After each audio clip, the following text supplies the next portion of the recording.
Hey friends, Scott with Shine Team Realtors. I want to talk to you today about opportunities for home buyers right now. Because of the rise in interest rates this year, it's common to hear people say that now is not a great time to buy.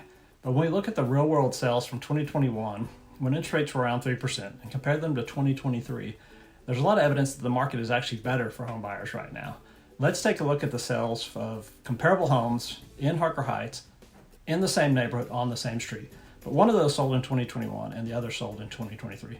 First up, the transaction from 2021. That's that one right there. This house was listed for $274,800, and in the hyper-competitive market of 2021, it sold for $280,000. That's $5,200 over the asking price. In addition, the seller paid zero concessions to the buyer, so the buyer paid 100% of their closing costs, which would be about $8,000 on this house.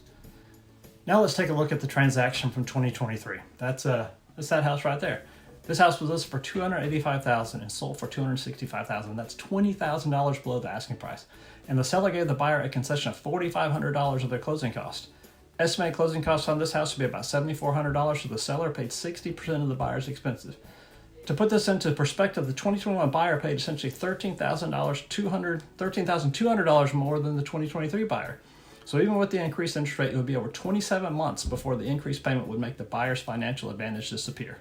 Meanwhile, when interest rates come down, the 2023 buyer can simply refinance to take advantage of the lower rate. There are opportunities for home buyers out there right now. Don't let the fear peddlers derail you. Let's get out there and find your dream home.